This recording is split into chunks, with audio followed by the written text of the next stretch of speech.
ايه يا حبايبي، انا دلوقتي هعمل كيكه برضو تانية بالفانيليا. عملت 3 بيضات برضو، نص كوبايه زيت، نص كوبايه لبن ونص كوبايه زيت، وايه وكيس الكيكه بتاع الفانيليا. ماشي، هكسر البيض دلوقتي احطه، والعجانه اهو من غير شوكولاته بالشوكولاته عشان اعملها ايه مشكله. وهحط ال3 بيضات اهم،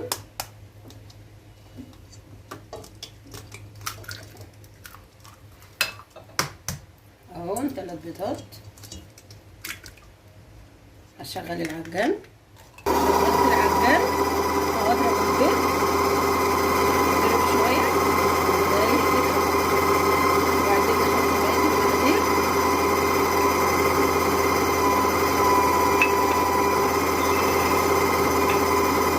بعد ما يتضرب انا هصبح صوص الخلاط عشان يبقى ايه ياخد طعم الشوكولاته كده، يبقى برضه ايه حطيت البيض مع البيض، احط اللبن، حطيت اللبن،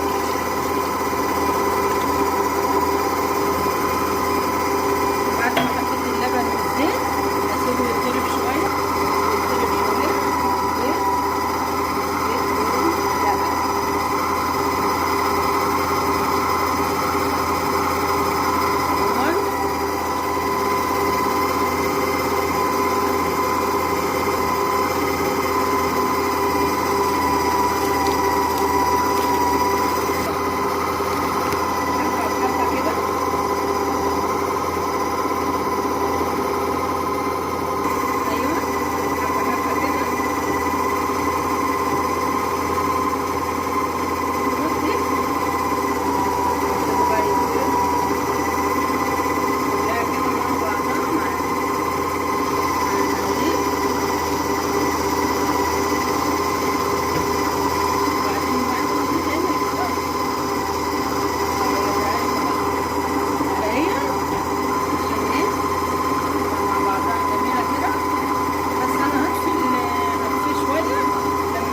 دلوقتي هفضي بقى ايه نصها هيبقى في الشوكولاته بالكاكاو، ونص كده اصبر. معلقه كاكاو في العجان. شغل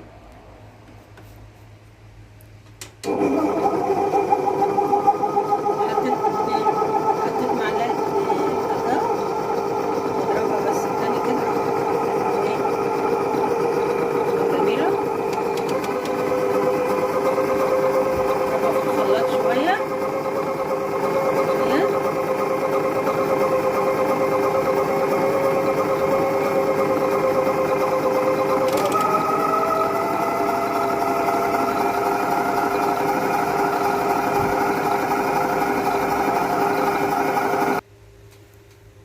انا حطيت كده نص الشوكولاته اهو، واعمل بقى ايه عشوائيات كده عشان تبقى شكلها جميل، تبقى حلوه.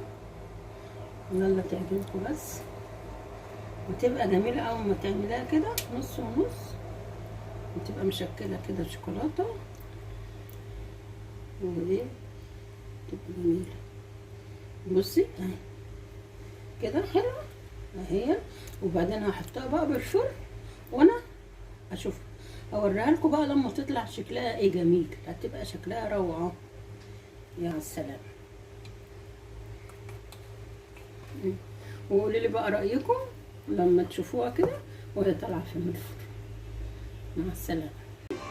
أنا طلعتها من فرن الصينيه اهي، وقطعتها فتحتها كده. شوفوا جمالها، جمالها جميله.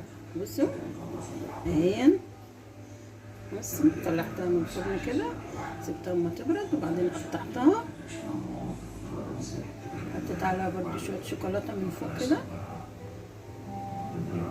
اهي. جميله، شكلها جميل قوي. وبعدين طريه ازاي وفشه وحلوه جميله.